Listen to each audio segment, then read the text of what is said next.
윤석열 대통령이 어제 김건희 도이치모터스 주가 조작 개입 의혹, 명태균 씨 관련 의혹 등을 수사 대상으로 하는 특검법에 거부권을 행사했습니다. 취임 후 민주당이 단독 통과시킨 법안에 대한 25번째 거부권이면서 김건희 특검법에 대한 3번째 거부권 행사입니다. 민주당 박찬대 원내대표는 뻔뻔하고 가증스럽다.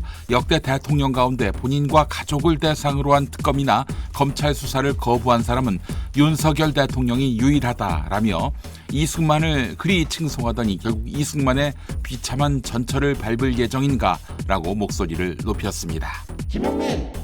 민주당은 당초 28일로 예정했던 특검법 재표결을 다음 달 10일로 미뤘습니다. 민주당은 특검법에 더해 연말 국회 본회의에서 국민의힘은 추천 못하도록 하는 상설특검 규칙 개정, 이창수 중앙지검장 등 검사 탄핵, 순직 해병 국정조사를 추진한다는 방침입니다. 문제는 국민의힘인데요. 이재명 대표의 2연속 유죄를 발판 삼아 전세를 역전시킨다는 계획 자체가 허물어졌지요. 급기야 당 원내 지도부는 특검법 재표결 때 전원이 기표소에 들어가지 않는 방안도 검토하고 있습니다. 아예 전원 무효로 만들어 반란표가 없게끔 하려는 것이지요. 결국 표단속 외에는 전략이 없는 게 현주소입니다.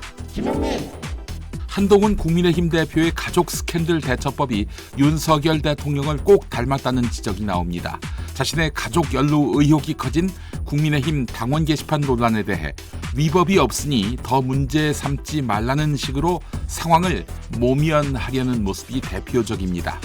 이런 가운데 한동훈 대표의 가족 이름으로 국민의힘 당원 게시판에 올라온 윤석열 대통령 부부 비방글 중 일부가 포털의 뉴스 댓글에서도 똑같이 발견됐습니다. 그렇다면 포털에 대한 업무 방해도 가능하겠죠?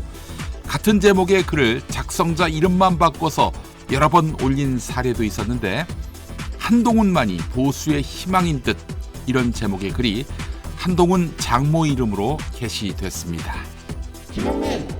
임기 3년차의 정권 말과 같은 모습들이 관가 곳곳에서 나타나고 있는 데는 공무원들의 퇴직 러시도 한몫하고 있다는 지적이 나옵니다. 공직을 떠나지 않더라도 민간 기업보다 낮은 급여, 대민 업무로 인한 스트레스 등으로 무사한 일, 고신주의로 업무에 임하는 사람들이 상당수입니다. 중앙부처 과장급은 극단적인 여소야대에 대통령 지지율까지 하락하면서 공직사회의 활력이 많이 떨어진 상황이라고 내부 분위기를 전했습니다. 행시 출신 MG 사무관은 로스쿨 시험을 보고 회계사 준비한다며 붙기도 전에 사표 내는 경우도 있다고 합니다. 도널드 트럼프 미국 대통령 당선인이 이민과 마약에 대응한다는 명분을 들어 멕시코와 캐나다에 25% 관세를 부과하고 중국에는 추가로 10% 관세를 물리겠다고 밝혔습니다. 집권 2기 내각 인선을 마무리하자 고강도 관세 압박에 나선 것인데요.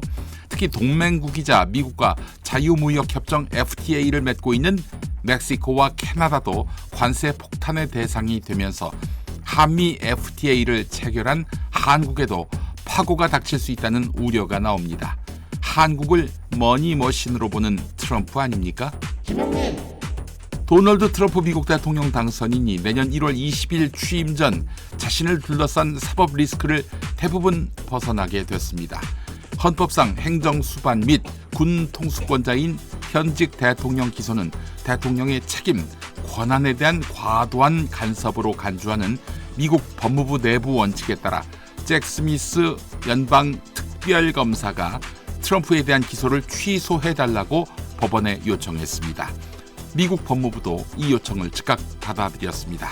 조선일보가 이걸 일면 머릿기사로 다루는 이유는 더불어민주당 이재명 대표도 트럼프 모델로 사법 리스크를 돌파할 가능성이 있다는 관측이 나온다는 말을 하기 위해서입니다.